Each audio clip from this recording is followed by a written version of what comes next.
Okay, so welcome back everyone. So we'll continue with the React introduction to React session.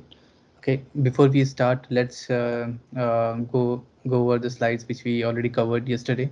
And we'll take just a quick revision. Okay, so we started with introduction to React. React is just a JavaScript library developed by Facebook.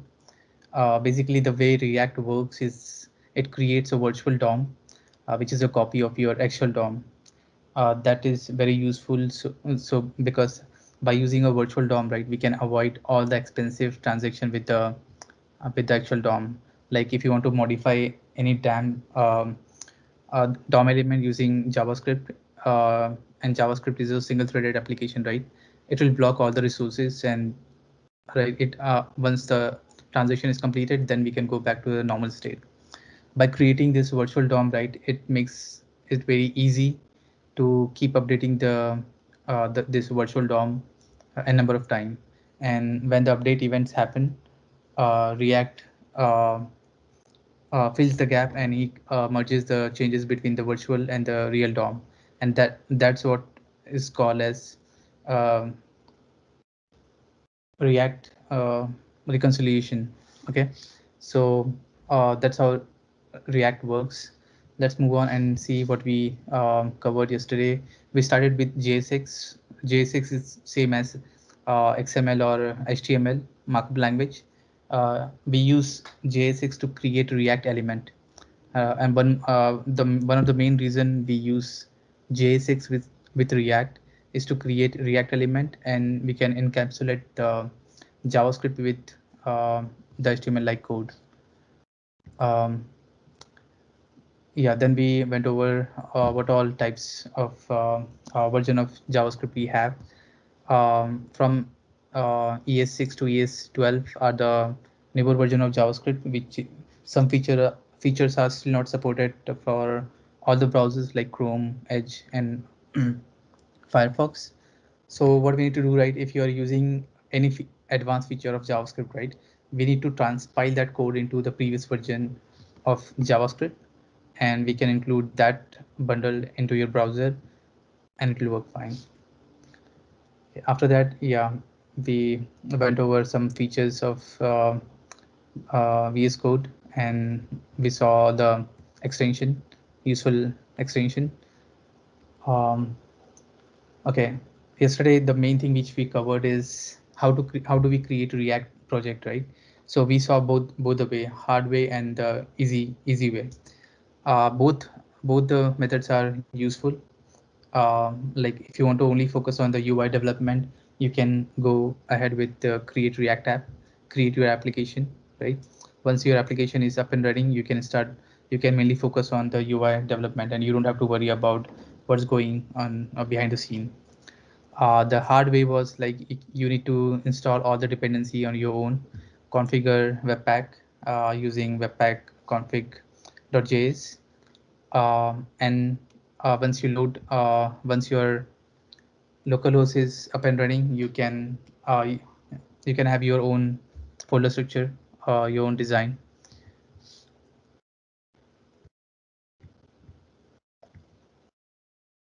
Yeah, one more thing I wanted to cover, like when we use create React app, right? And maybe if we have time in this session, we'll see this.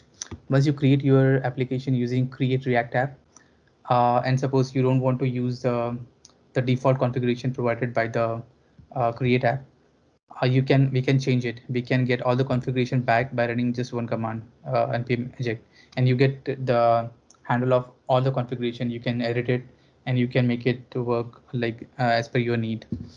So that's really a powerful feature. But one thing we need to understand, that all this is just a one-time process. Once your project is set up and running, then after that we need very minimum changes on this configuration. Okay, let's move on.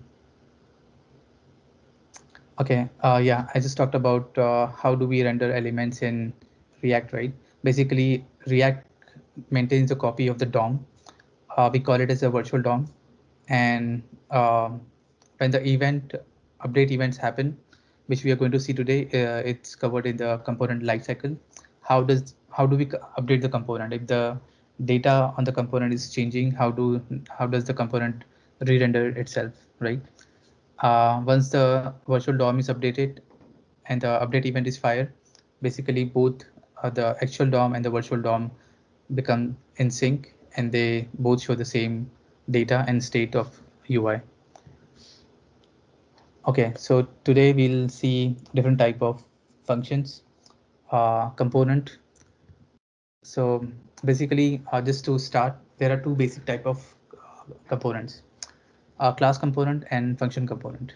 Before we get into this creating component, right, which is fairly simple, we need to understand one thing is like the purpose of using React, right, is basically we want to avoid all the noise and we just want to focus on the UI development. React doesn't focus on binding, creating mediator modules.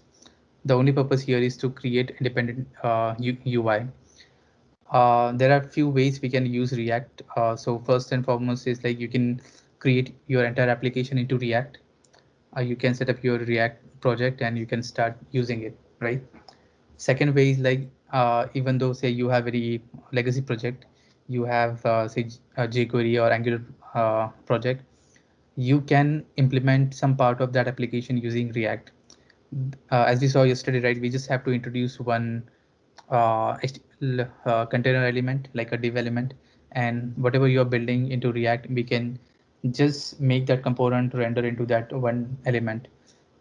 Because of this adaptive nature, right, we can use React with any other library or framework. That's why if you see the React adoption is very high. This is one of the preferred front-end library which we use. Okay. Um, we also saw that using React, we reduce time to market pretty significantly, and it helps us deliver the project soon. Okay, so let's move on and let's see how do we create these components. We'll start with the functional component and then see, and then we'll convert that functional component into a class component. Okay, so let me start my terminal and we'll create a project using create React app. Okay,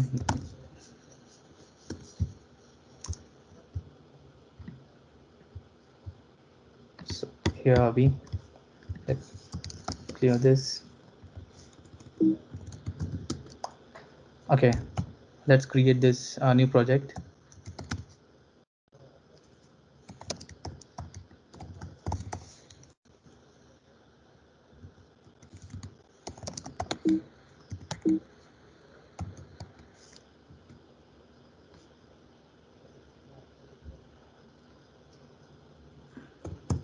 To create a create React app, I will use npm command.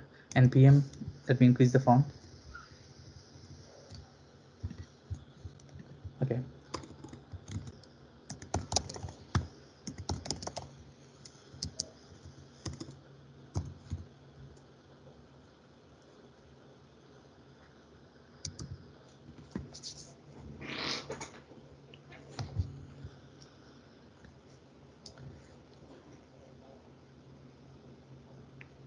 Okay, by the time we are getting this project setup, let's go back and we'll talk about the functional component. Functional component, as the name suggests, it's just a function which returns some JSX. Uh, every JSX in your project, right, it defines a React element.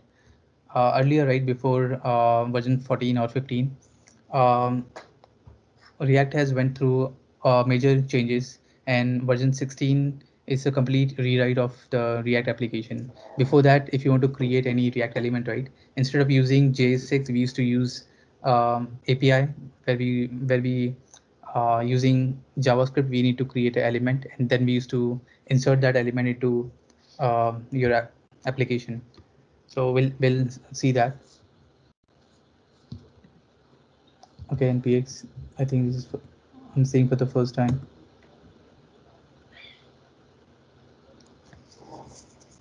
Okay, almost there.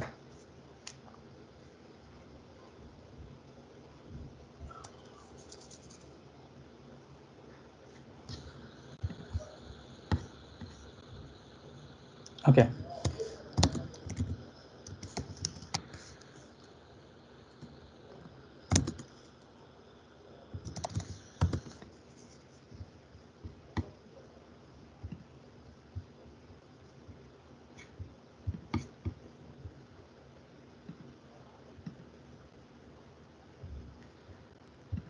Okay, I think something is wrong with our project. This is not how we, this is not the package we get. Let me try one more time.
We get this working this time.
I don't know what is changed, but I haven't seen Create React app taking so much time to install. Okay, I think we are there. Let's see if,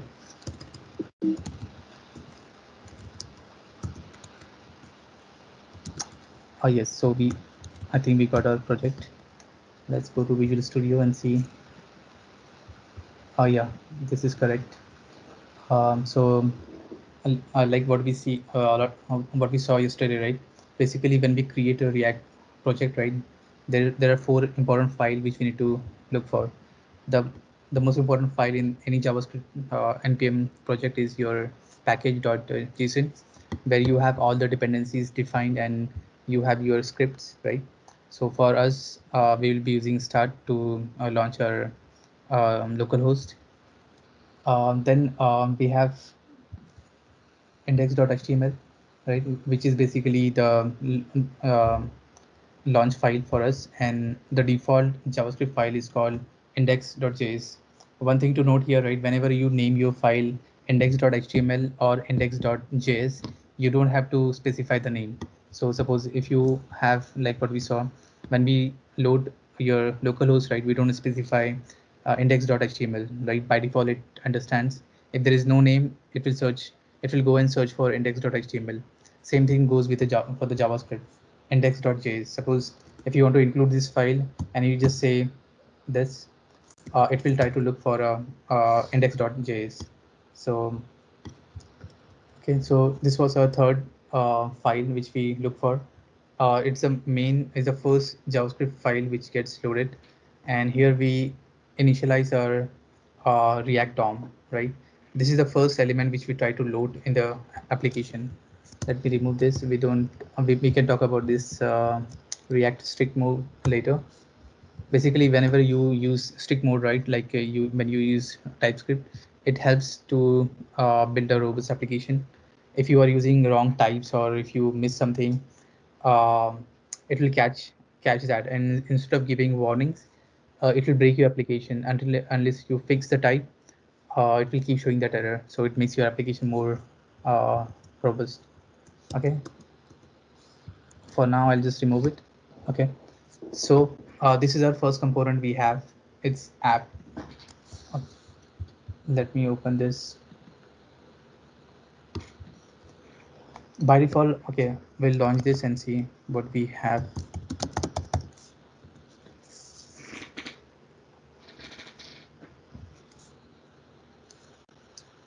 um, no, let me see if we are running any other npm.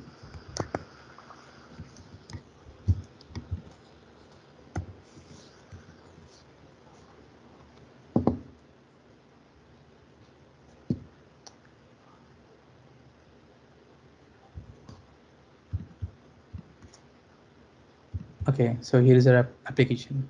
So by default, we get this setup from React. And as you see, we don't have to specify index.html. By default, it knows which file to pick up. Okay, so let's go and see how this app component is implemented. Basically, this is a perfect example of a functional component, right? If you see the syntax right, it's implemented using ES6 feature. As you see, we have a function here which in turns returns JSX, right? This is basically a React element. One thing to note here, right? There is a condition here. The entire JSX object, right, should be in the single container. So if I go and add one more container to my component, basically it will break, right? So to render any component, right, we need to have only a single container, and all other subcomponents can be part of that main container, right? Let's create our own component and see how, and we'll add something. Okay, so let's create our first functional component. I close this inside source. Let me create one directory. Under this, I'll create one component file, JavaScript component file for React. We'll name it as a function component.js.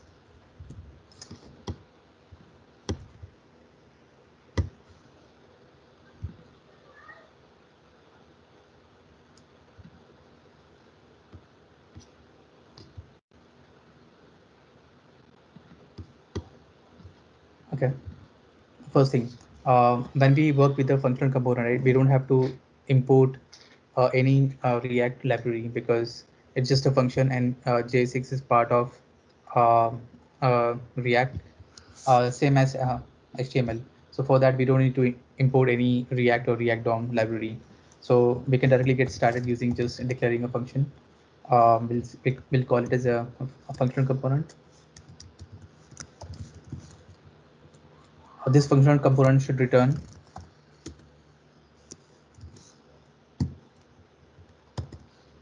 JSX.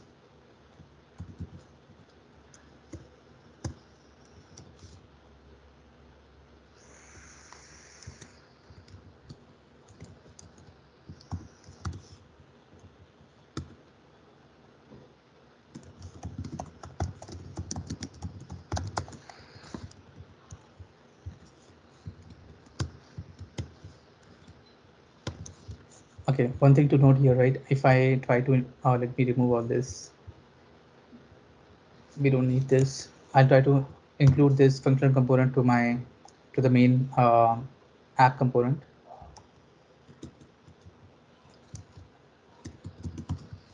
Okay, okay, let's see, try to run this, and it says functional component is not defined. In ES6, right, whenever you declare any class or any function, right, we need to make that function or a class available out to the outside world or the entire application, and we do that by exporting that function, a class or a variable, right? We can also export. We can also have a constant file where we can declare the project constant, like which theme you want to use, your primary color for CSS, secondary color, and we can export those variable, those constant, and make it available in entire application, right? So we'll do the same thing for the this functional component.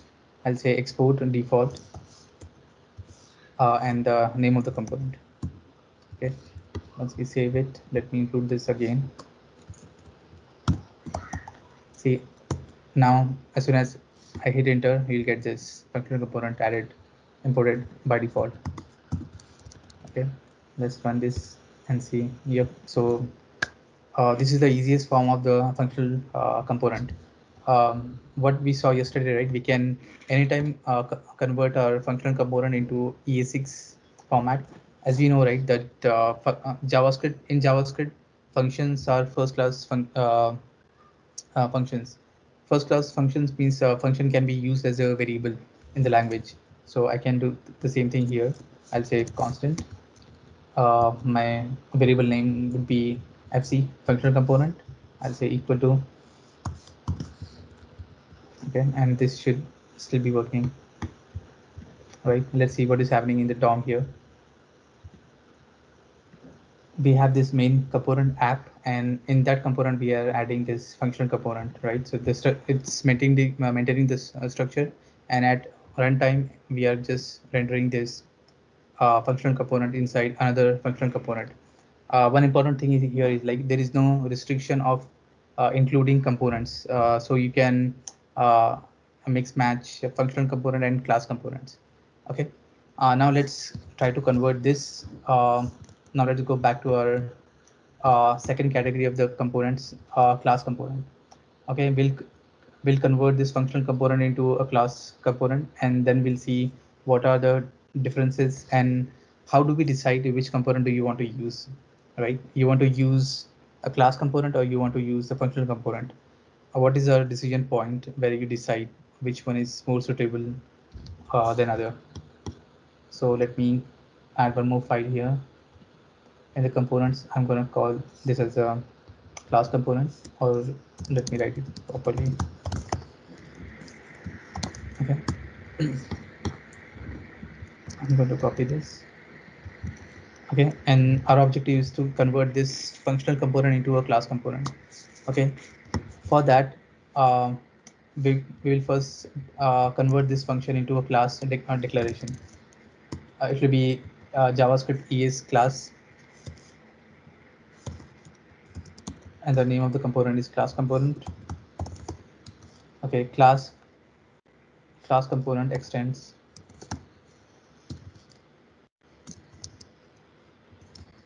React dot component.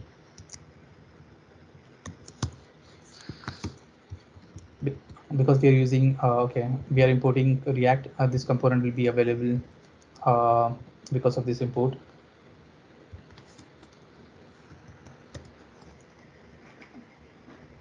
When we build our class component, right, I mean it's similar to any other JavaScript class.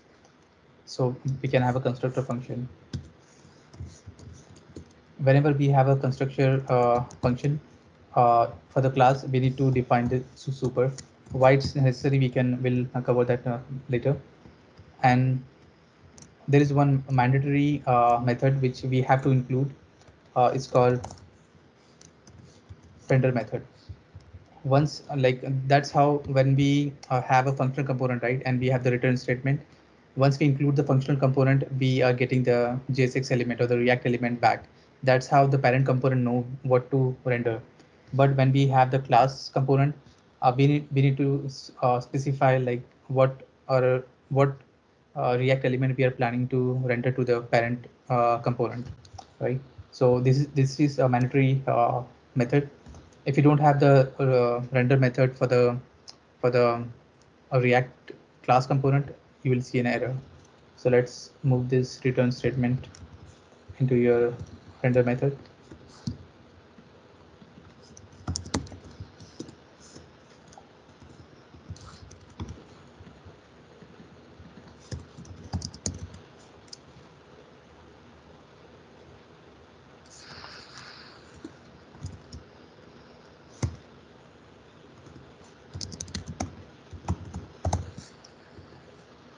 Okay, I think that's it. Okay, for now we don't have anything for our constructor in our constructor function, so we don't actually need this. I'll remove it.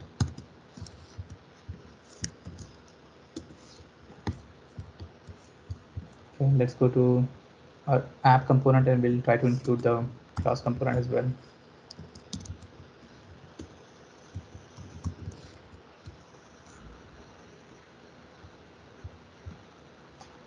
And here it is, right? So now we can see the difference.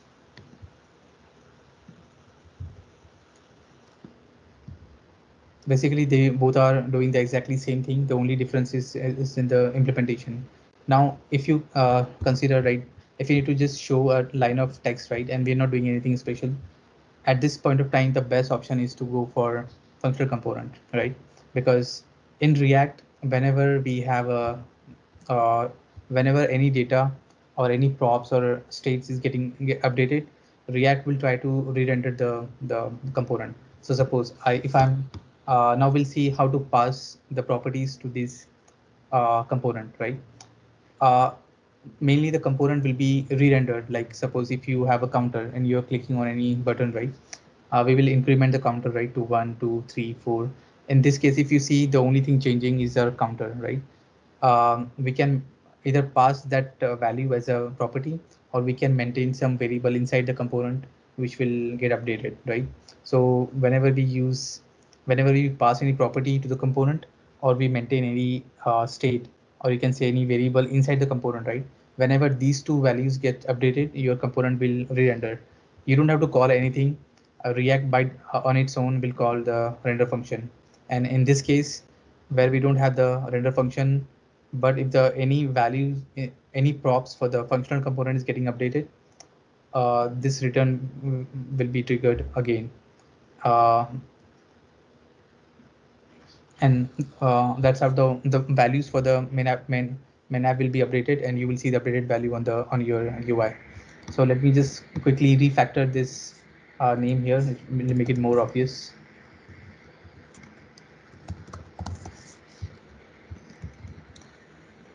Okay, obvious. Equal this, we don't need this. Let's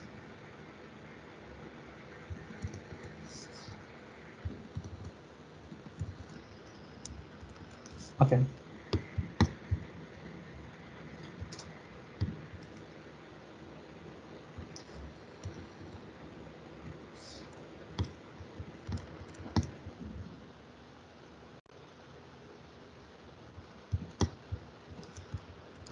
Okay, so now let's start with, like, how do we pass a property to these uh, components. So let's start with the functional component. Um, Say I need to pass my name in the functional component, right? I can take any, I'll say name. Okay. Inside the functional component, I'll have this function is taking, will now accepting one parameter, right, from the parent. We can catch that property into any variable. You can take any variable here, say props, and we can use JavaScript interpolation and just print that value.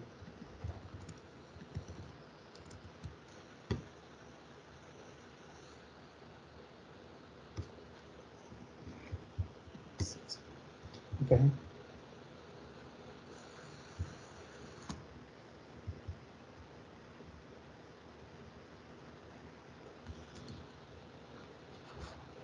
Okay, it's supposed to be straightforward. Let me see what is going wrong here.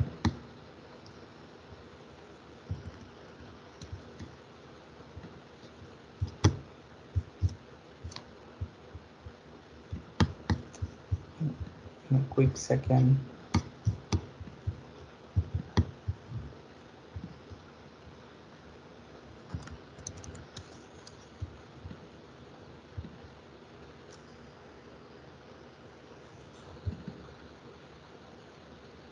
Should it be props.name? Can try that now. I mean, this that Okay. is red and white is showing this error. I think they're from before. not preserved. Okay. Yep. So we are getting that value back here while doing the.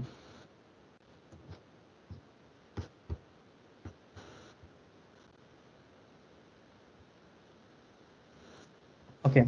So basically when I added this dollar here, that syntax works for JavaScript, but in React we can only use curly parentheses, and it will evaluate that expression, and it will print the value. The same thing goes with the for the component. Okay, let's try it for the class component.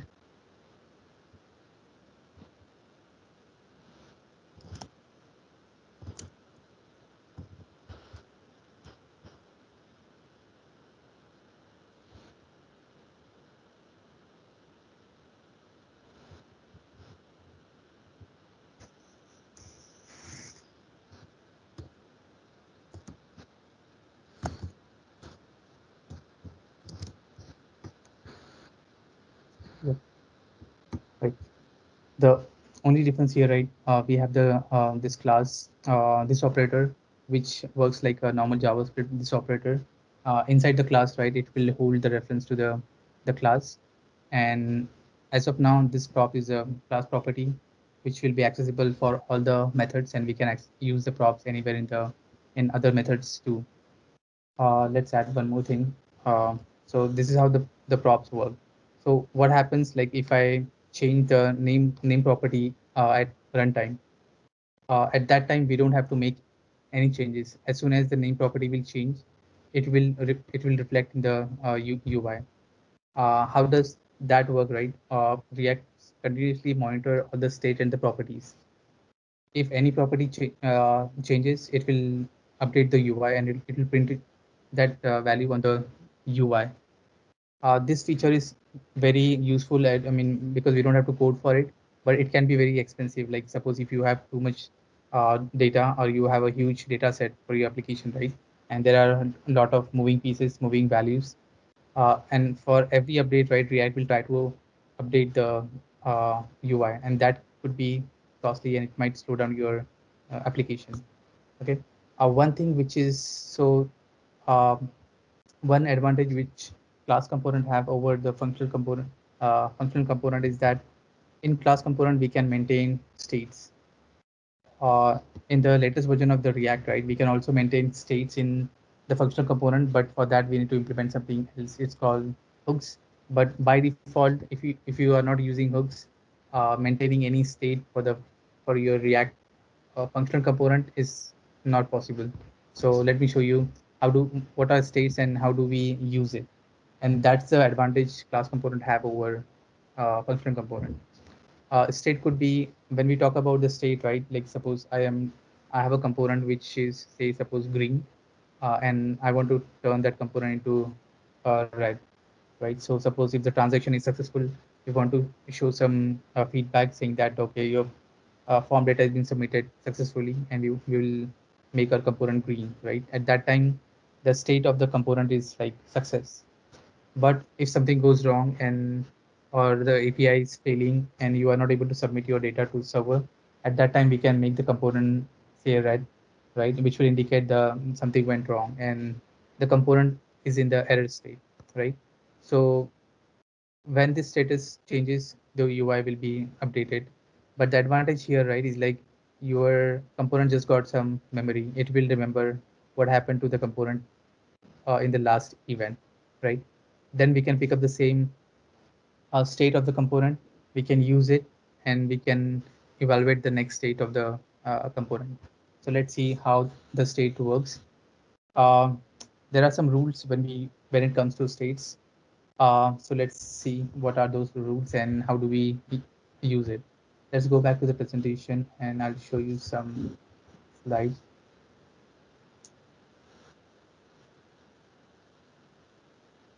Okay, so states, right?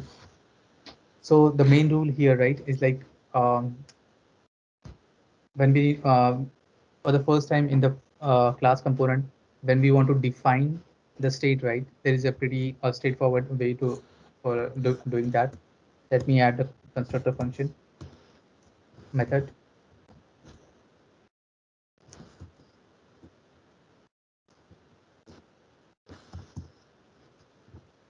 Whenever we are adding a constructor method, we also need to add a super. By adding super, basically what we are doing, right? We are invoking the constructor method of a super class. In this case, it's React dot component. So if you don't do that, I guess it throws some error. Let's quickly check. Hmm. Okay.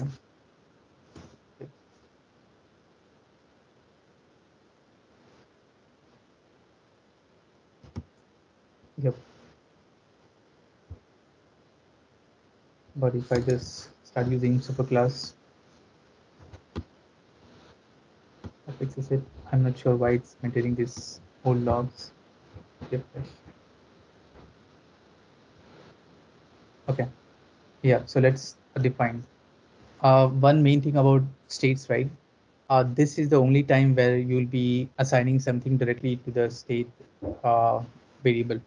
So if I say state, this is how I initialize my state. Okay, suppose I need to say uh,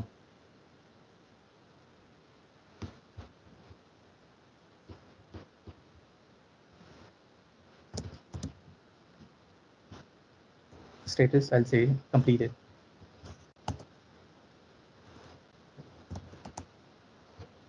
Okay. This is the only time where we assign something directly to the state component. After this, uh, we cannot use this dot state, and we cannot update the state. Updating state, right? We have a method provided by React. It's called set state. Whenever in your application, when you want to update the value of the state, we have to call the set state method directly. If you try to call, if you try to assign directly to the state, it might not pick up and your application will break, because that's the only way where React will understand that you are trying to update your state. Once React knows that the set state is getting performed, that is the trigger point for updating the rest of the component. One more thing we need to see here, right? Suppose we have a component tree.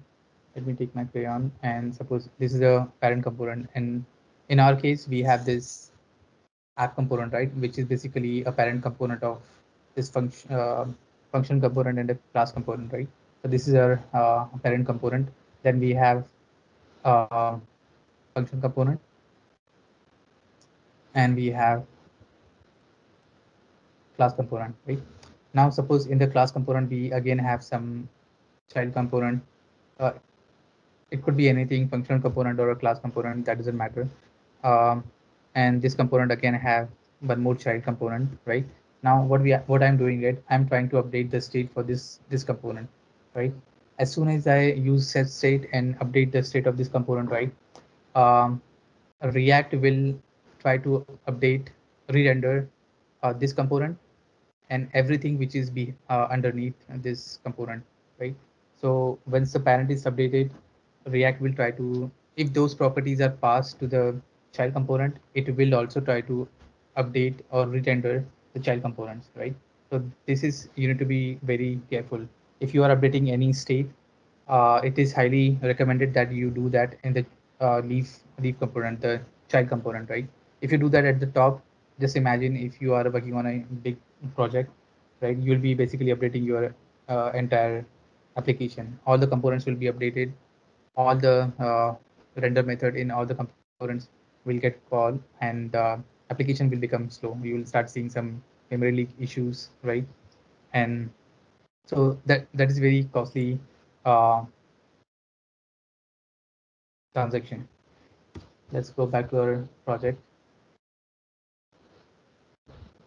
Okay, so this is the way we update our initialize our state. Okay, now the second thing is like how to update the state. For this, we use this dot set state. We need to pass what value we want to update. completed, right? And inside the application, if you want to use any, let me back here. Let me print this value.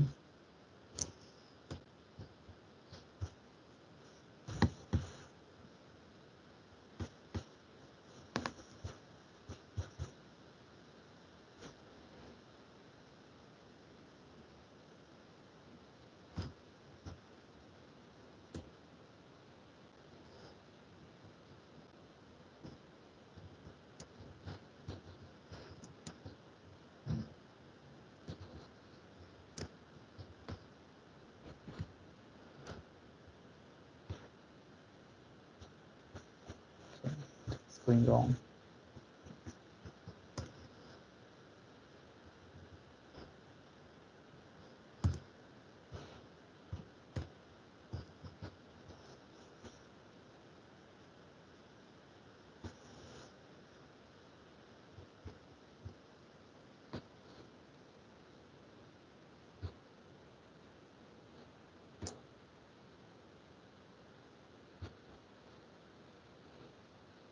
Ah, I was just trying to show you guys how do we update the state. Let's not write this here in the constructor. Let's see what value we get.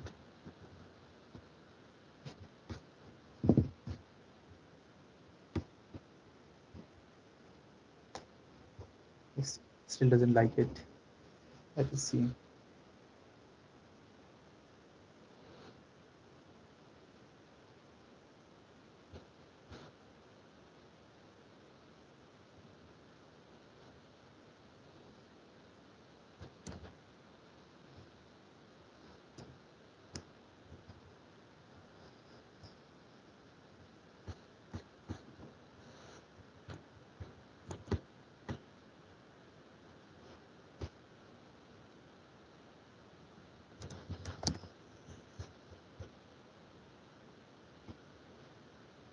Give me 1 second. Let me check what is wrong here.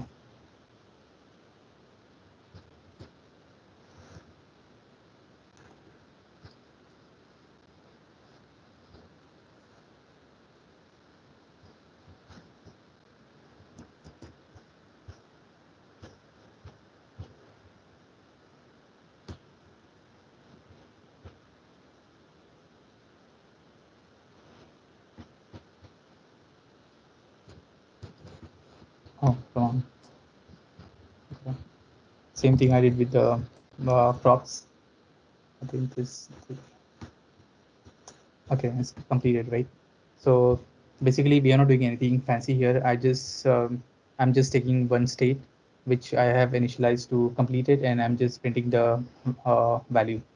To better understand the how the state or the props work, let's do a simple example of a counter, and we'll see how that counter thing works. Let me quickly remove this, and we'll build this. Let's build a counter. So what we do, we'll just add a button, and on click of that button, we'll just try to increment a counter, and it will show updated value in the React component. Okay, so let's start. So first thing, what I do is like always add a render method. Inside render, we should always have a return statement, and it will return your React element. In this case, let's add some there.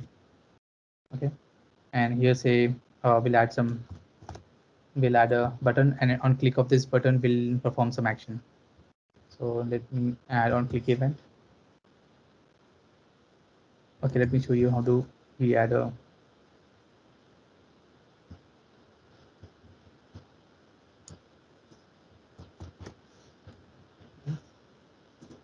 Let's okay. Now, whenever I click on this button, right, I want to take a counter, and I just want to increment that counter by 1.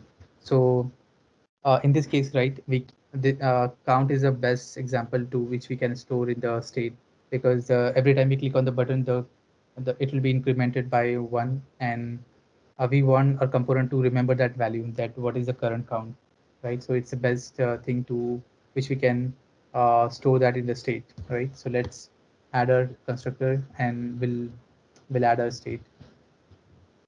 I'll add a constructor method, and let's initialize our component. Okay, and to call a super. After that, I'm going to add a variable for initialize our state, and I'll say count is equal to 0, right? So when my component loads, by default, the count value will be 0. Whenever the constructor will be executed, uh, the count will be initialized to 0, right? Now I want to add an event, right, for my button. To add an event, right, the event on the event click, we can add another method, and this method can be a JavaScript class method. So I'll say increment.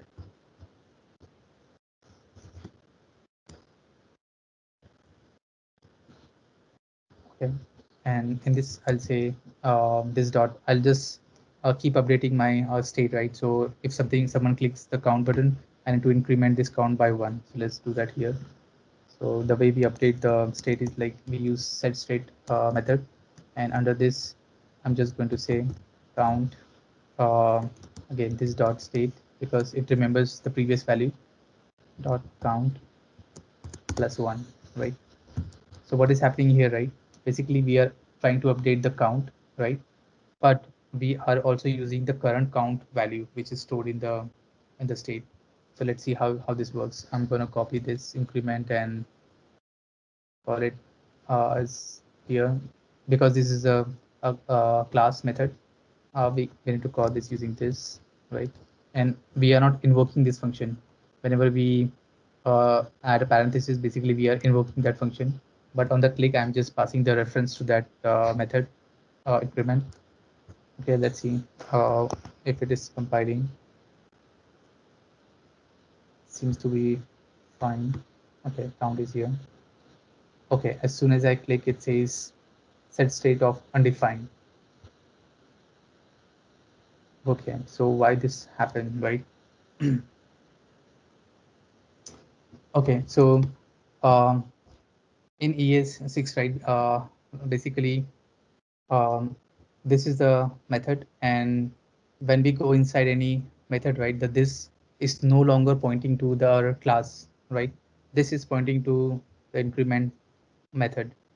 What we can do to just fix this issue. So it's complaining that cannot read the property set state of undefined, and this is happening on line 13, right? It means when we call this method, when we are invoking this method on click of the button, it's not able to find this reference. So to fix this issue, right, we have two options. The easiest way to fix this issue is just I can just convert this method into ES6 arrow function. So if I say increment equal to, I'll use arrow function. This should fix the problem. I don't know why it's emitting this logs. Refresh account. Okay.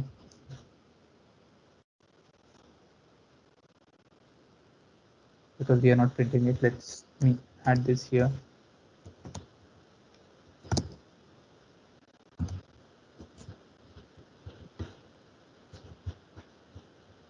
Zero. Okay. Let's go over on this component one more time. The issue which I just fixed, right? I just converted the normal JavaScript class method into arrow function.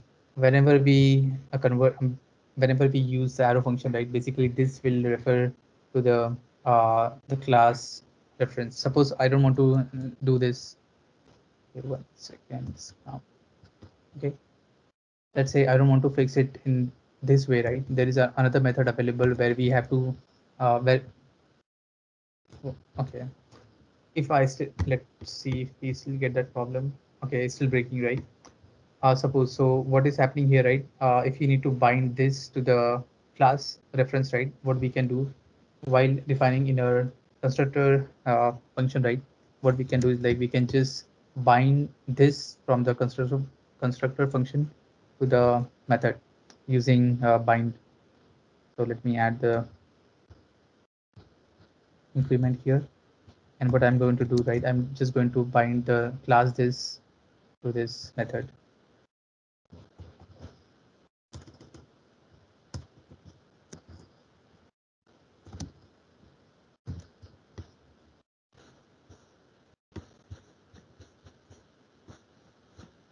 Okay, again started working. Okay, so you can go any route. Okay, now let's go over this component again and I'll explain what we did, and it's pretty straightforward. So first thing what we did is like we wanted to create a counter. On click of a button, we just want to update some state and we are showing that state into this. If you see this, React has made this so easy to implement. The only thing we are doing here, right? On the click of the button, we are calling a method. In that method, I'm just using set state, right, which is using the previously stored value for the component, and we are incrementing that component value with 1. And after that, once the state is updated, we don't have to render that again. Basically React is doing that on its own, right? And how does React do that? Basically it re-renders the component whenever your props or state value gets updated. That's how it's doing it. Now the next question comes like, do we have any control over this update? Can we stop it? Yes, there are component lifecycle methods are available which we can use to get a control of that update. If you say if I want and I don't want to update the count on every click, I can control that. We'll get into the lifecycle methods and we'll see what all methods are there and how we can use it. Okay. Okay, so the basic is the whole idea is like if you get comfortable with just creating these two type of component, right? Function component and class component. Uh, Basically, you already won React. Once you know how to create components, how to use states, and how to use props, basically you can go through the React's documentation and try to learn advanced topics too. We have few advanced topic listed. We'll go over that, and if we have time, we'll try to do some examples. But this is pretty straightforward. All the things which we have done so far, this were all just basic, but let's start learning something advanced, which will really help you design your component in a better way.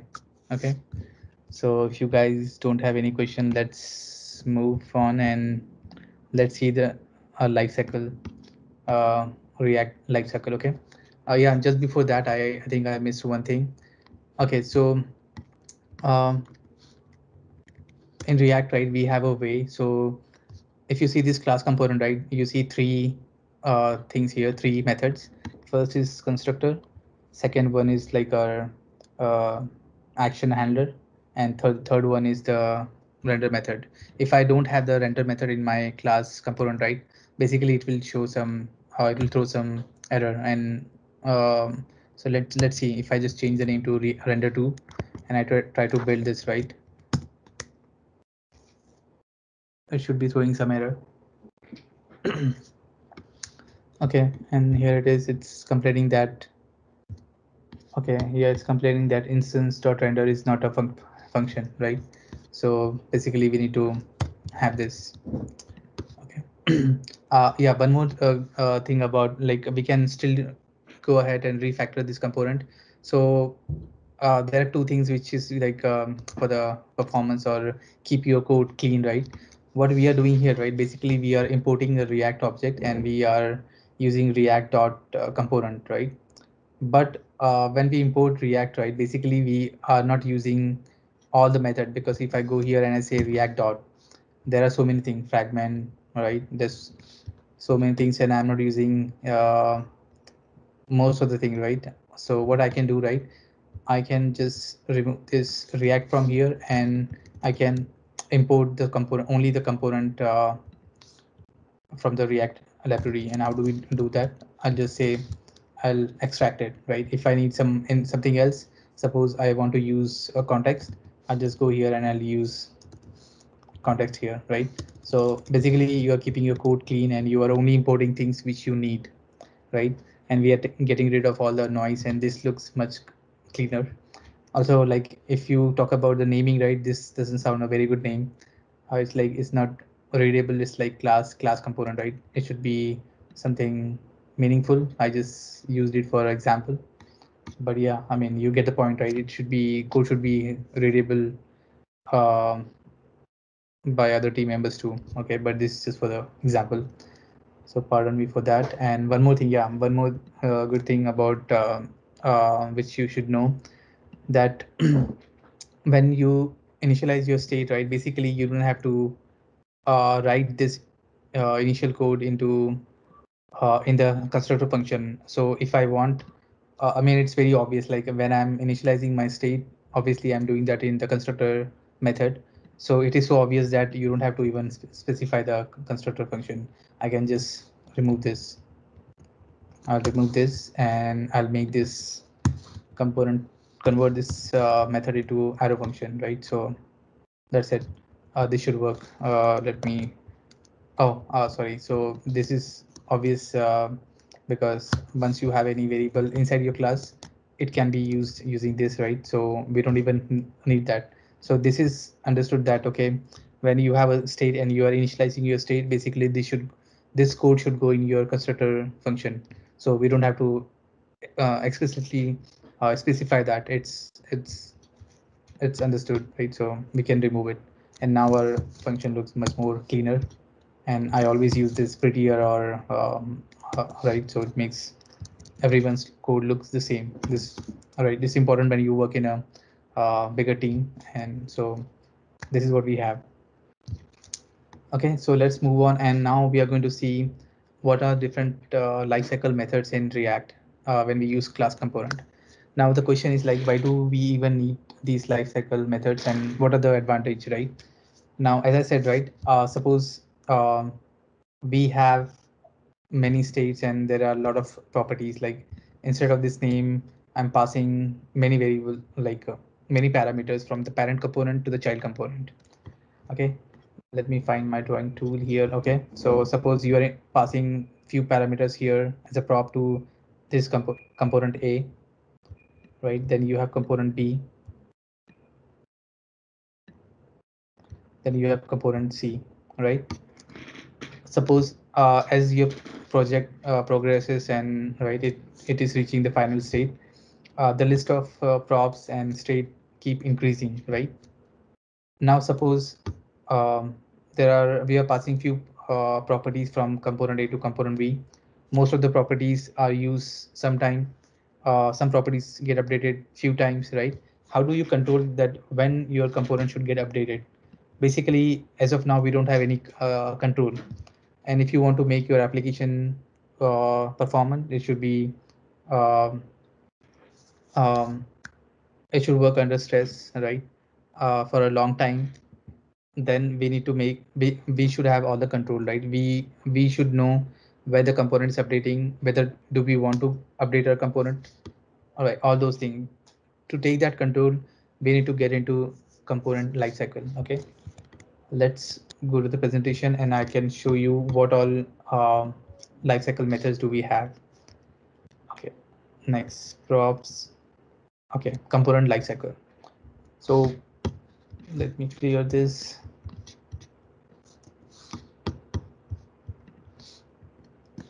Okay, when we write any component, right, or when we load our application, right, when the application is loaded, right, there are many things happening in the background. When we load our component, how do we know that the component is being loaded successfully? And we can start using that component, or we can start clicking on the button. Suppose before I click on this button, right, I'm calling some API. How do I know that the API call is completed and the data is available and I can use that data? There should be some event which is telling me, okay, this is your component and this component is fully loaded. All the data is available and is ready to use, right? Then we have, once the component is loaded and some data is changing, say your state is changing, uh, you did something in some other component which is affecting your other component, right? How do you know that the data is updated? There should be some method which is telling us that, okay, your component data is updated and you might be it is about to re-render, right? We should take that control, and you can take that control and you decide for your own component whether you want to re-render or you don't want to re-render. There are various way available. We will see few how to control that. Suppose you have one more. There are some events. If that event is true, we will hide this component, right? Or we can remove this component from the DOM. So this component will not be available. So suppose I just go here and this is my counter component, right? I write some code and I remove this component from the DOM. So when we remove this component from the DOM, right, there should be some cleanup happening, right? If you have a huge state maintained outside that component, which still have the data related to the component which you just removed, we need to go and clean that up, right? So for that we need an event. We need to know when our component is basically loading and available for use, and when our component is unmounted and is no longer available. We cannot make any transaction with the component. During the entire life cycle, if something goes wrong, which always something goes wrong, uh, then we should be able to handle that error, right? How do we handle the error? One more thing about handling the error, right? So for like there are different type of applications. Suppose you have a say you are checking your balance in your bank account. Okay, you logs into your bank application and you try to see your balance, how much you balance, and for some reason the site is down, right? You can go back to the site after like say a few hours and check your balance, right? At that time your site should be able to show you some error that okay, because of some maintenance or some problem your site is down. Now consider you have a application which is like a real time, like you are live on Facebook or YouTube, right? And something goes wrong, that impact is very high, right? When something affects your life performance or a life task, that has a very high impact. In that case, it's very important to handle the error at the component level. So let me refresh this. So what I'm trying to say, right? Suppose we have two component here, right? Let me go here, component, functional component and the class component. Suppose something went wrong in my functional component, and let me show you what we did last time.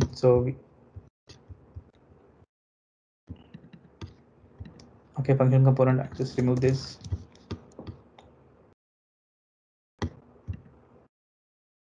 Okay, see, the as of now what happened, only one thing went wrong in my functional component, which is very minor thing, but it's impacting the entire application, right? This is a very bad design. If some okay, it is possible that things might go wrong, but if the things are going wrong, we should be able to catch it. And if something goes wrong with my functional component, right, it should not impact the entire application. So right now what is happening, something went wrong and this just one line of code is bringing down the entire application. So how do we handle that? For that also we have some methods in React which you can catch. It's called error boundaries. You can implement the error boundary. In that case, what will happen if something goes wrong for with one component, right? Only that component will not be available. Only that component will show that okay, something went wrong, and sorry for the inconvenience, and but this component at this time is not available. But your client will still be able to use the other components on the page, right? So that's pretty good. I mean, we have a control of our application. Okay, let me go back and let's go over these method and let's try to understand like how does it work. Close this, save. Okay, so we have a functional component and a class component. Going back to my presentation, okay, the first thing we need to understand, right? When we write a component, we saw constructor method, then we saw a render method, then we have something called as component did mount. As the name is very uh, readable, self explanatory, right? This will give you some indication, okay, that your component is mounted, is done, and it is ready to use. So if after the component mounted and I need to perform some operation, right? this is the place where I know that okay, the component is available. Let's see what does it mean and how do we use it. So okay, so we had this constructor which we removed. This is the let's say shorthand. I'll add what does it say? It says component did mount. Let me add that component did mount. Okay, I'll add a console log here.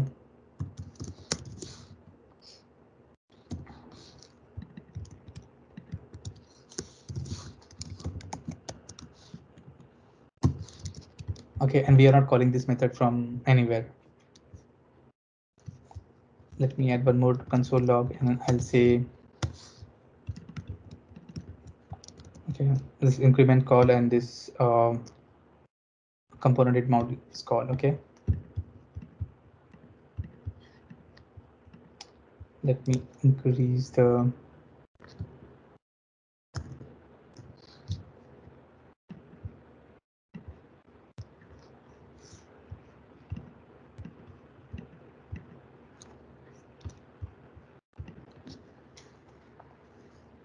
okay. See, by default, we didn't do anything. We didn't perform any click event, right? We didn't do perform any operation, but you are getting a message saying that component did mount is done. So it means our class component is loaded and is ready to use, right? So this is the event where we'll know if you're calling any API, right? You're changing any state. This under this method, you will know that your component is loaded and you have a pretty good control. Once you see this message, you are in a better position and now you know that I think things are fine and components loaded. Me now when I click on this, it is calling this increment method, right? But the component mount is complete. Okay, and this method will call only once when the component is loaded. Let's see the next level of when we are updating the component, right? What do we get now? Okay, let me add one more console log under her render method.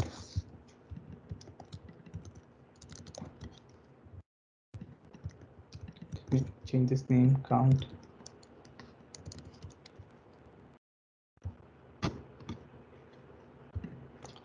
Okay, clear this, refresh. Okay, so oh, you know what I do? Let me add some filter here so it's easy.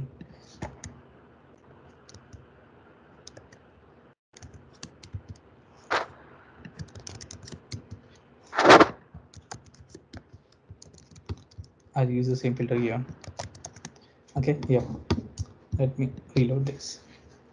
Okay, do you guys see? So first the render method is called. After the UI is rendered, all the operation is performed, then we are getting component did mount.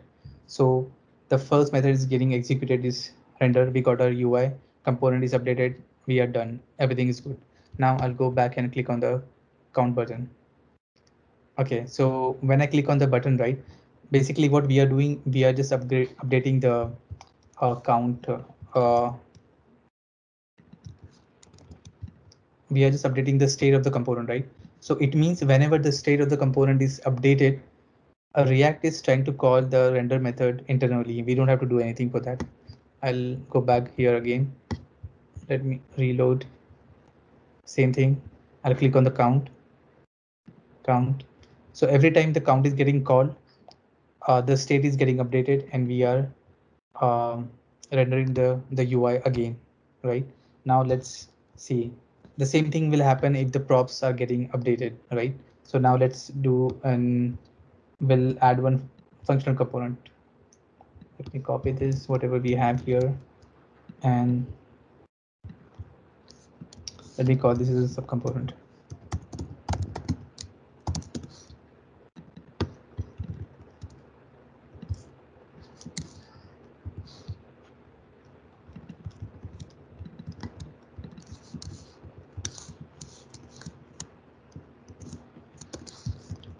Okay, and I'm sending a count here.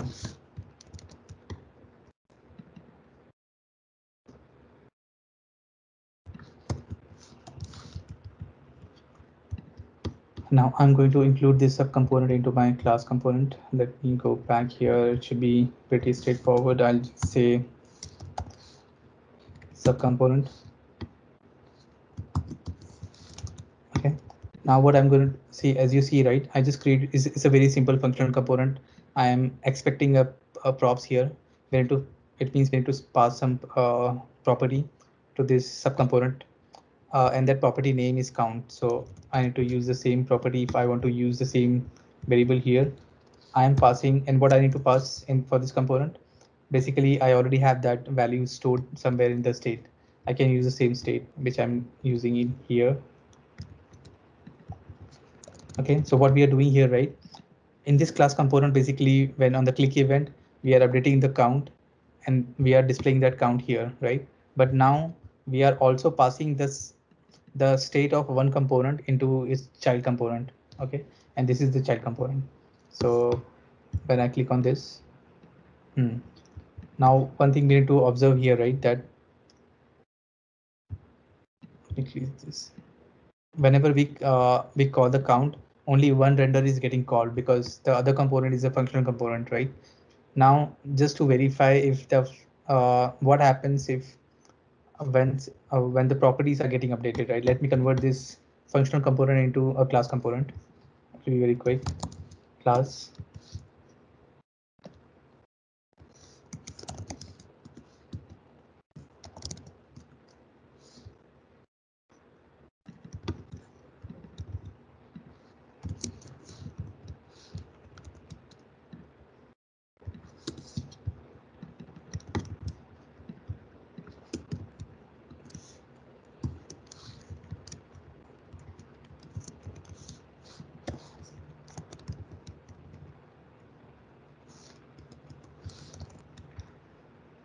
Okay, I think this is good. Let me add this render function here too, and we'll call it as a subcomponent render is called. Okay, now let's refresh this. Okay, I'm doing some. Okay, props are not defined. Why the props are not defined? Okay, yeah. So when we convert the functional component into class component, right? Basically, I no longer have this props as a parameter. This will be a property of a class. Okay, yeah, everything is good here. Okay, so now when the render happen in the parent component, and at the same time even the subcomponent is rendered, right? And then at the end we are getting that the parent component is fully loaded, right? So this flow logically it sounds correct. So this is my parent component. Under this we have a subcomponent which is here, right? So what is happening here? First we are rendering this the UI from the parent component, then it is rendering the UI for the subcomponent, which is here, this one line. And at the end, it is saying that, okay, the parent component is fully loaded. So the parent component is fully loaded once it's all its childs are fully loaded, right? So because if I go here and if I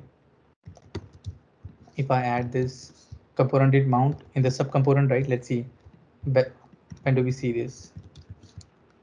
Logically, this should be the last log because the parent component is still not loaded unless and until all the childrens of that parent components are loaded. Now let's see, let me clear this, load this again. Same thing, right? The UI for the parent component is loaded, then it's searching for the subcomponents, right? It found one subcomponent, it tried to render the UI in this case, and as of now we don't have any value. And then at the end it's saying that the parent component is also fully loaded, right? Now let's see what happened if I click on, let me clear this. I'll click on the count. Okay, so first we are calling the count method, which is updating the state in the parent component, and it is rendering the parent component value. It is also rendering the subcomponent. Right. So the what I'm trying to say here, right? The parent component is getting re-rendered because we are updating the state of the parent component, but the subcomponent is getting updated where we are updating the props. So these are the two main cases where your component will get updated, right? Now that's how like if you have a big hierarchy, like if you have parent component and you have a child, you have one more thing, you have one more component, it is very important that you get your state to the leaf level, or right, maybe the second last is up to you. But just imagine if you accumulate all your state and the props at the parent level, basically you are inviting a problem, right? Over the time your application will get slower, and refactoring the existing project is a pain, right? So just be careful. And if you start following the standard for the React, right? It's already mentioned in the React documentation. It's pretty straightforward. It's easy to use. If we just keep in mind the basic and what we need to do and what is the do and don't for the React application, your life will be very easy. Okay, so let's go back. So now we got the idea, right? So this is what we want to check, how the components are getting updated, right?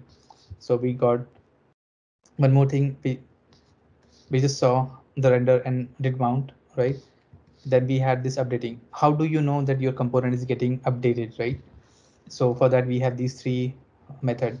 You see, render method is common for the very first time when your component is getting loaded. At that time also the render method is getting called, and when the state or props get updated, even the render method gets called, right? So this is very expensive method. Every time something changes and UI need to re-render, this method will get a call, right? Also, there are two other ways to know that if your component is getting updated or not, right? As the name, so let's check out this method. Should component update or not, right? Basically, if you want to take control and you want to decide whether you want to update your child component or not, you can use this method and you can control that. Let's see how. So in the sub component, right?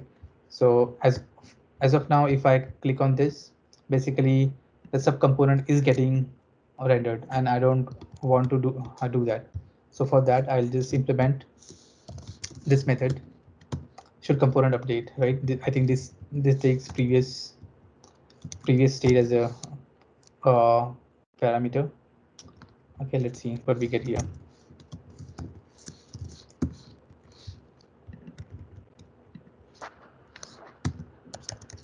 So basically we are asking a question into our subcomponent, right?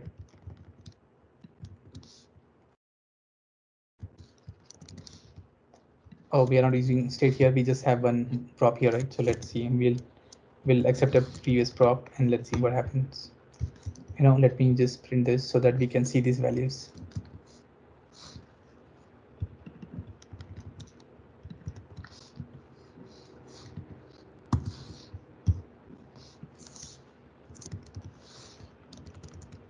Or it's an object. Let me print it like this. Clear this, reload. Okay. So everything is good. Now let me click on this. Okay. Now the only thing we did is like we added log to decide whether we want to update the component or not and seeing what happened.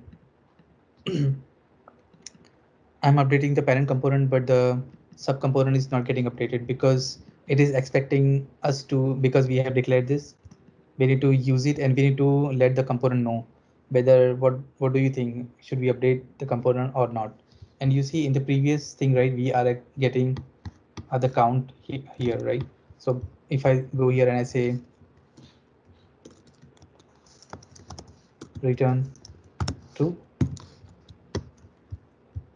now I start clicking this and see it's started updating the subcomponent too. But suppose on some condition, say for some reason I don't want to update my child component, even though we are getting the updated value, I don't want to update my component because it's too expensive operation and I can wait for some time. I'll just return false,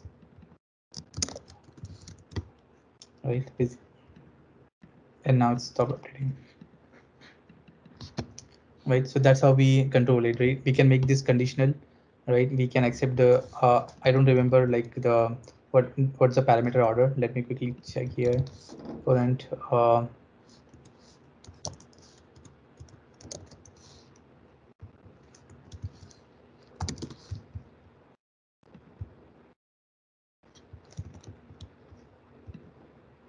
Okay, yeah, this is what I'm going to check. So we get two values. First is the next property and the next state. Oh, I was thinking it was previous, but it's actually next. Let me go back. I can explain you this. Okay, so as of now, we don't have any state in this component, right? We can remove this. So now what I can do, right? Say if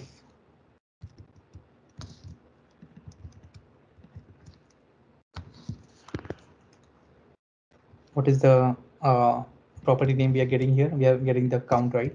I will say if the previous property is not equal to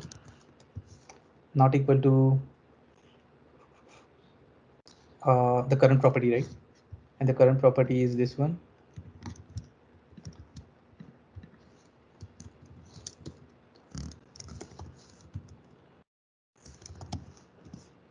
Okay, so what I'm saying, if these two values are not same, then only update my component. Otherwise, do not update my component, right? So every time it will return false. So this time it should work. What is this? Previous is not defined. Why it is not defined?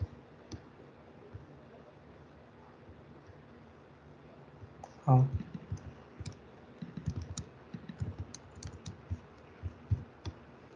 okay. So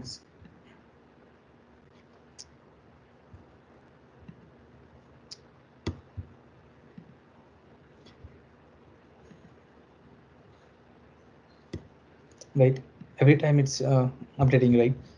Now suppose a scenario where I have one more value going here, say name, right? And name is also we are passing it from the parent component, right? So let me introduce one more state. I'll say name, uh, and I'm passing this the same state here too.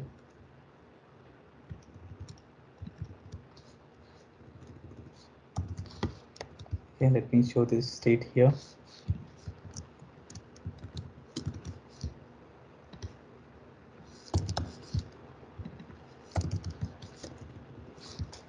So,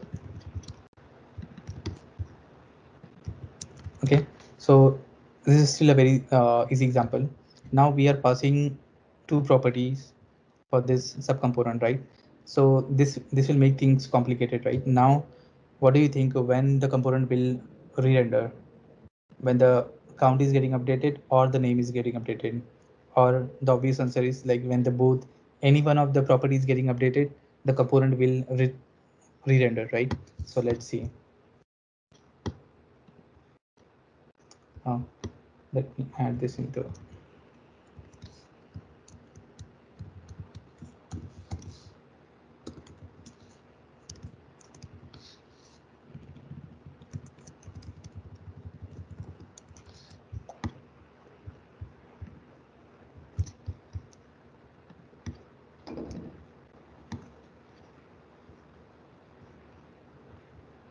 Okay, I'm not sure like why this is not getting reflected here. Let me figure this out.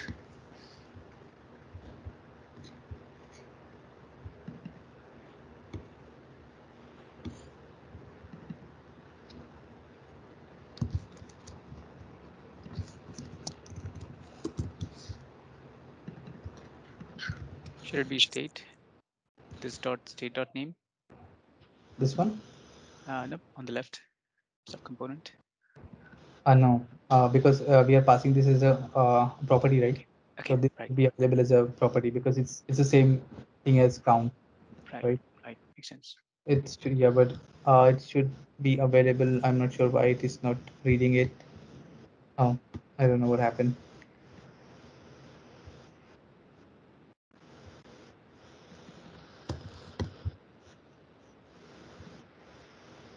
Okay, okay, it started working. So now we have a subcomponent and we have two properties. If any one of these property changes, the component will re-render. But now I have a control, right?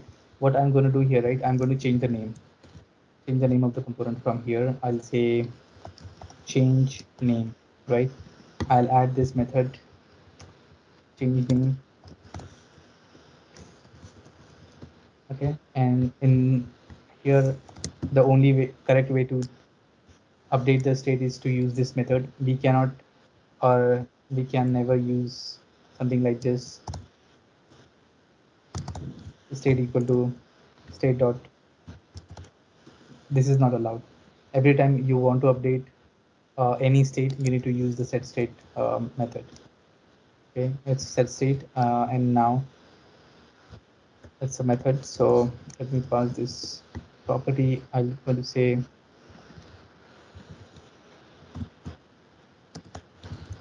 okay, oops,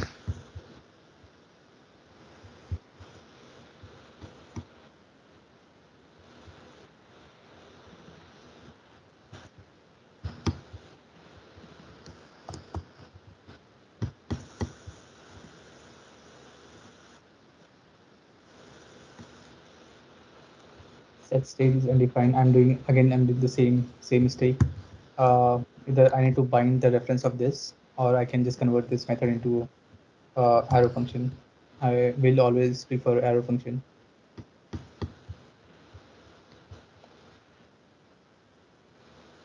Okay, so the this is updated. Uh, Maybe because I have this code here. For now, let me just remove this. Okay, right now we don't have any logic. Our subcomponent doesn't have any understanding when to update and when not to update, right? In this case, whenever we update the count, right, you see only you will see the subcomponent is getting rendered. So if I clear this, I'll say count. Every time the subcomponent is getting rendered. Now I'll change the name. Let me clear the logs. I'll change the name, and you see the subcomponent is getting updated, right? But now suppose I have a requirement and I don't care about the name. I only want to see the count is getting updated, right? So to implement that, I have this method. Let me remove everything and we can, right? So now I can take the control and, okay, let me write this again. Okay. So I want to check only if the count is getting updated, then only I want to update my component, right? So I'll say next property dot count. If it is not equal to the current thing, right? If it is not equal to what we are passing from the parent component, at that time just return true. And I don't care about any other scenario, so let me just return directly false.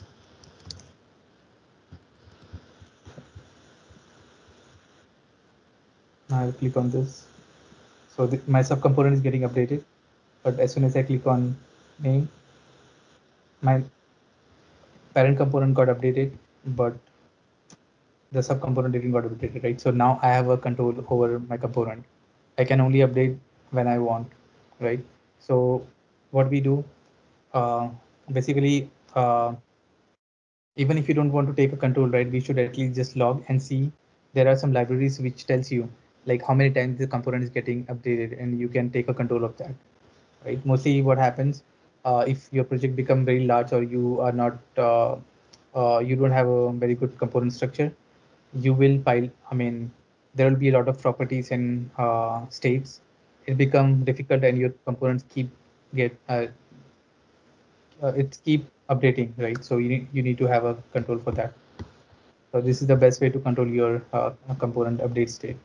The same thing, okay, so we have another method which tells you now what we had this need, right? We needed to know when the component is fully loaded and when can we use it. The same thing goes with the updating. So how do you know when you say, okay, should component update? Your answer is yes. You want to update your component. It means you want to call the render method again.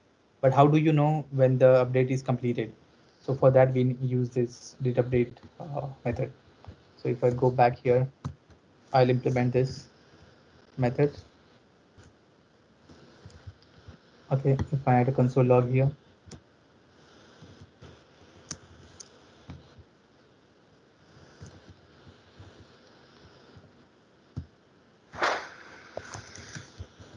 let me remove this, make it a bit clear. So we are not logging anything from the parent component, and we'll log everything from the child component.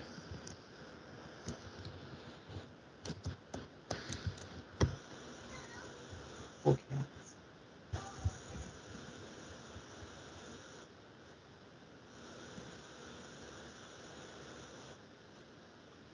The subcomponent is getting rendered because we are accepting that property is working fine. Now I'll try to change the name, and we are not getting that right.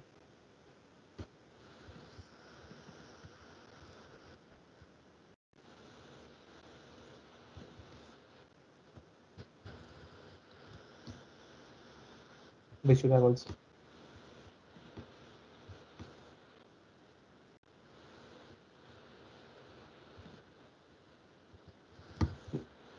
Let me see which arguments does it accept.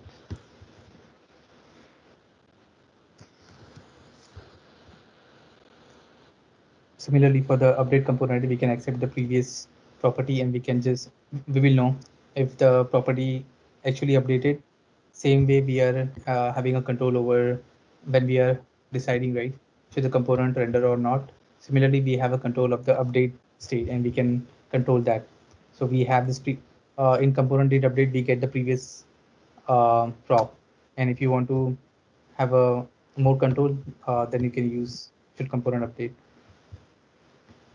This is for the updating. So we know when the component is loaded, when the component is getting updated. For unmounting, right, when you basically when you say refresh your application, or you remove some component, right, on some click of a button, you want to remove some component, we have this method too. So all the cleanup, right, you can do here. So if you want to initialize some you want to make some API call, or you want to some use the bean, right, when your component is about to unload, we can use this method, right. It will take some time to show you how this works. So for now we'll just skip it. Later we have time, we'll come back to this. Okay. The next thing is like error handling. So for handling is called, there's a class in React is called error boundaries. Let me try to search that.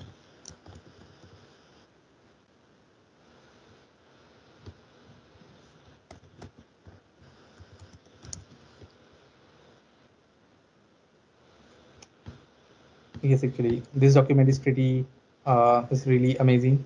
They have explained each and everything in detail. Let me show you this example. So basically, what we are doing here, right?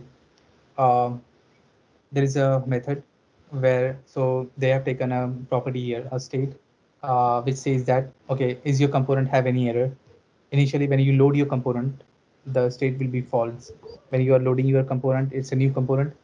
At that time, basically, it's very clean component. You don't have any error, right? But how do you catch that error? You can implement this get drive state from error. Whenever there is an error, right, you will get this method, and you can just update your state. You also have component did catch, right? So what is happening, you basically, when this method is will get a call, your state will be updated, and based on that, before you render anything, any component, right, any child or any React element, you can check the state of your component. If there is an error, instead of returning the actual UI, you can return some message saying that something went wrong. It will, and you can wrap your component. So say if we implement this, if I copy this component into my application, how do I wrap the component, right? So suppose if I know that this component is problematic, right, and in worst case, if this component breaks, I don't want my entire application to break, right? I'll just create one container component here, and I'll place my component into this component, right? The benefit, like, because it's a component, right, I can use it anywhere in the application too. So say I have subcomponent 2, I can, okay, I add one more component, I can use the same thing. I'll use this subcomponent 2, right? And I just have to implement this error boundary one. Error boundaries are expensive. Like, I mean, you are adding a layer or a wrapper to a component. So we can use it wisely and keep your application performant. right? But the beauty is like if you just implement this once, you know how to log the errors and you can use it anywhere for any component, and your application is becoming safe. Any component fails, it will not affect the entire application, and user will know because you're showing the error, right? You can catch that and you can show the error message to the user.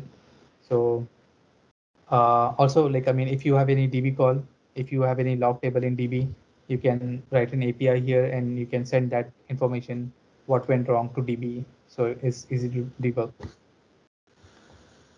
So these are the four um, lifecycle states. These are very powerful. It gives you a complete control of your application. This makes React very is an amazing library to use. It's very flexible. Time to market is reduced. Easy to learn. Once the setup part is done, you get all the control.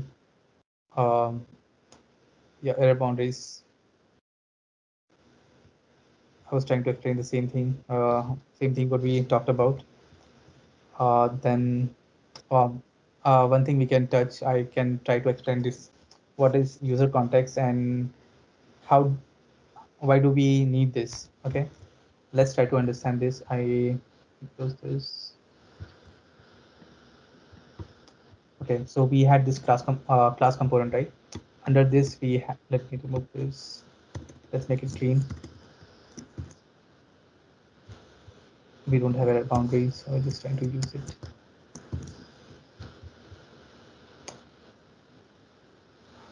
Okay, so basically we have this.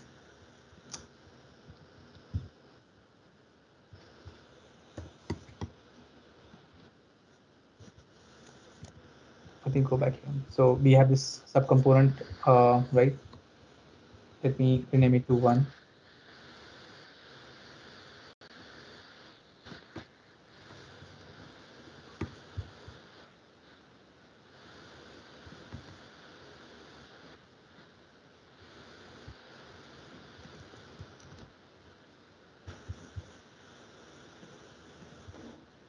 Okay.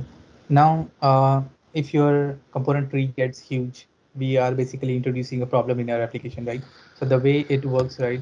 Say I have this parent component is called a class component. Under that, I have a subcomponent, which is subcomponent one, right? I'll add, let me copy this and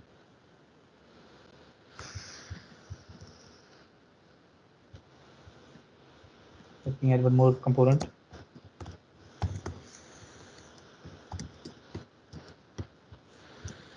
To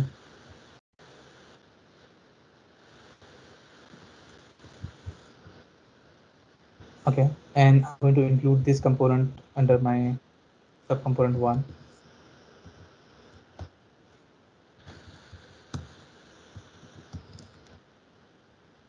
Let's make it easier.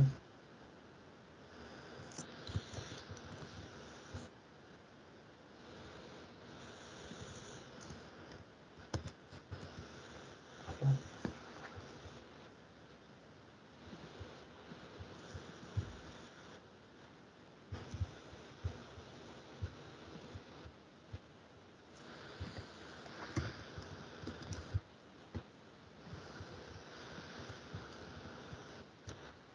Okay. Okay.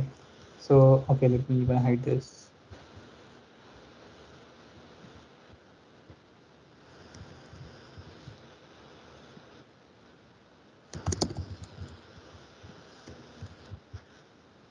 Okay, we have this main component. Under this main component, we have subcomponent one, and under the subcomponent one, we have subcomponent two, right? So you see, now suppose what happens if I keep adding components under component, right?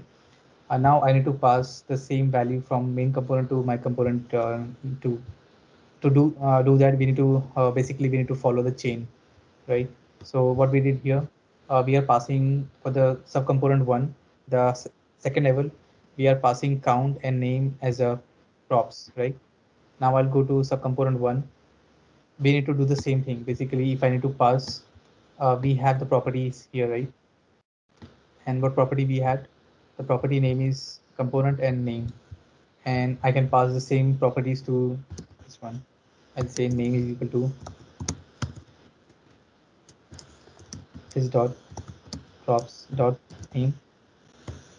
Okay, I'll add another property is called count, and I'll say this dot props dot count, right? So what will happen if you have like a big hierarchy of the component, right? So same thing, right? We need to first, this component will pass all the props to this component. Then again, this component will need to pass all the property to this component, right? So in this case, it is fine because both the components are using name and count. So suppose in this component also I'm using count for some reason, and this component also I'm using a count for some reason, right? Now consider a scenario, right, where my uh, where some layer of component doesn't need that count, right? I don't want to use I have the count available in the parent component and I want to use it in the sub component. Basically, this component doesn't even need a count, right? But I don't have any option. I have to pass, I cannot pass property directly from the parent to child, right? I cannot, I cannot directly jump and pass this property because this component is included in some another child component, right? Sibling component. So how to do that? This problem can be solved using context, right? So no matter like how big is your component tree, how difficult it is,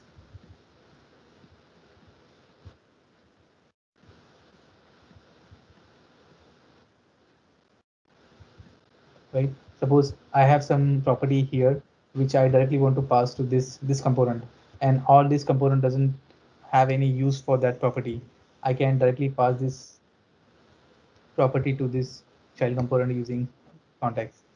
The way context works, right, is like is we need to create a provider and consumer, right? So as the name itself suggests, the in provider will go and will say what all property we want to make available for the child component, right? And in the child component will go and will say what all property it can consume from the provider, right? So this makes thing very easy, and it will keep your code very clean. One advantage of using that is, again, this is a very expensive operation if you want to perform that. Like suppose uh, the right time to use this is like if none of this component is using that property. Suppose the property name is name. No, but none of the component is using that property, and only the leaf component needs that property, right? Right? Otherwise, if you are using context and you start using the name here and here and here, so basically you are losing the purpose of using context. If you want to use it in all the components or most of the components, it's better to go with the with this approach, right? So there is a decision you need to make. Uh, Let me,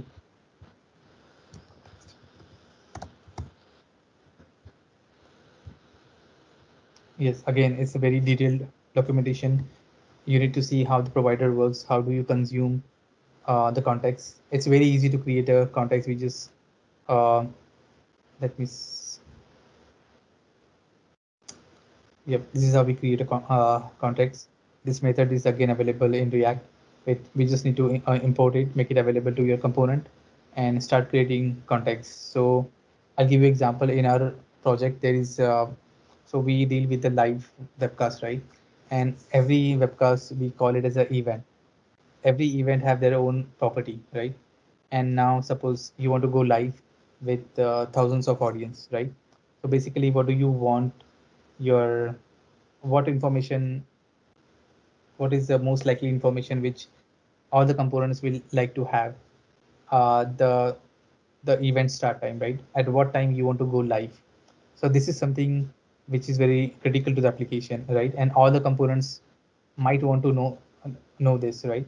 At that time, it's your decision whether you want to implement a context or you want to use pass the properties to all the components, right? So based on your component size, project size, you can decide that. But it's always a good idea. The information which is most likely to be used by leaf components and not being used in the components in the middle of the tree, you can go for a context approach. Let me go back to my presentation one more time. Let's see. Events, we saw a very basic event, but one thing which we can see in the events, right? Suppose you are writing a function component, right? And you don't want that function component to have any logic, right? Basically, what you want your function component, if you want to keep your function component very clean and neat, you don't want to add any business logic here. You want your functional component to only render the UI. You can take out all the click handler to the parent level, and you can pass that as a prop, right? Once you have the prop in available here, so suppose I have a button here, and on click,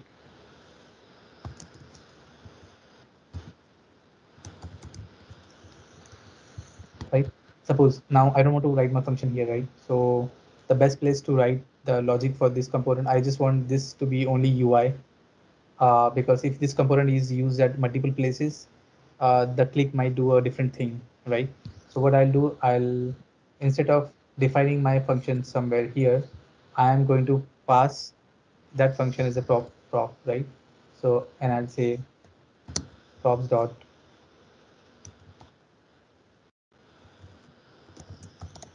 click handler, and this can come from the parent component, right? So this way we have got a very nice way to limit our functional component only to the UI, right? All the logic will be outside, and this will make this component very reusable, right? Easy to maintain. So this is what we can do with the events. Hooks. Quickly, I'll explain about the hooks. So one main difference which we saw between the class component and the functional component, right? You see, there is no way for us to create a maintain a state in functional component, right? That can be done using hooks. So if I use hooks, like uh, I can also implement a state for a functional component. Let's quickly see an example.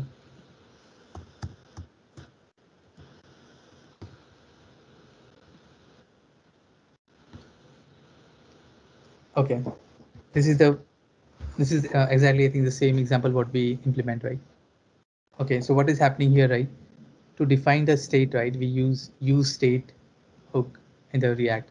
So the way we are including our component for the React for the class component, right? Instead of component, we will be importing use context, use state, right? Use state, we define a constant. So this is the name of the state, and this will be the method which will update this state, right? And what does it do? It we are initializing it to the 0, right? This method, right? We are basically we are defining here. It's very easy example. So basically, the second parameter, right, in the use state, so it defines like how the count should be updated. It's defined by set count, right? So this is something added to the latest version of React. Earlier, if you want to use a state, we had only one option, that is class component. But now these options are also available for the functional component. So this covers mostly the basic. Once you know the states, prop, lifecycle method, error handling, you are really in good shape to start any project, right? Uh, I think we can stop here, but if you guys have any question, yeah, there are some other things which, if time permits, maybe we can cover later. So so far, do you guys have any questions?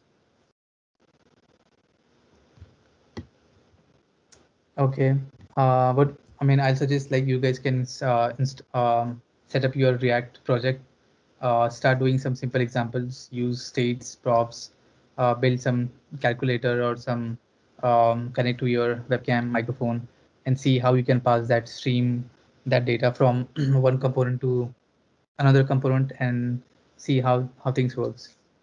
And if you have any question, you can anytime reach out to me via my email or message me via Zia. So That's all I think we can stop here. Zia? All right. Thank you. Thank you so much. That was like very helpful. Sure, man. All Okay. right. So guys, if you guys have any question, I'm going to stay back for like a couple of minutes. You can ask me. I'm going to be on mute for most time. Thank you. Hey, Thank you, Karim. sir, for such a beautiful lecture. Oh, thank you. Yes, Zia. All right. I mean, yeah, if you don't have anything, we can drop off. Okay. Yeah. Nice talking to you guys. Okay. Sure. Same here. Thank you. Thank you. Bye Bye. bye.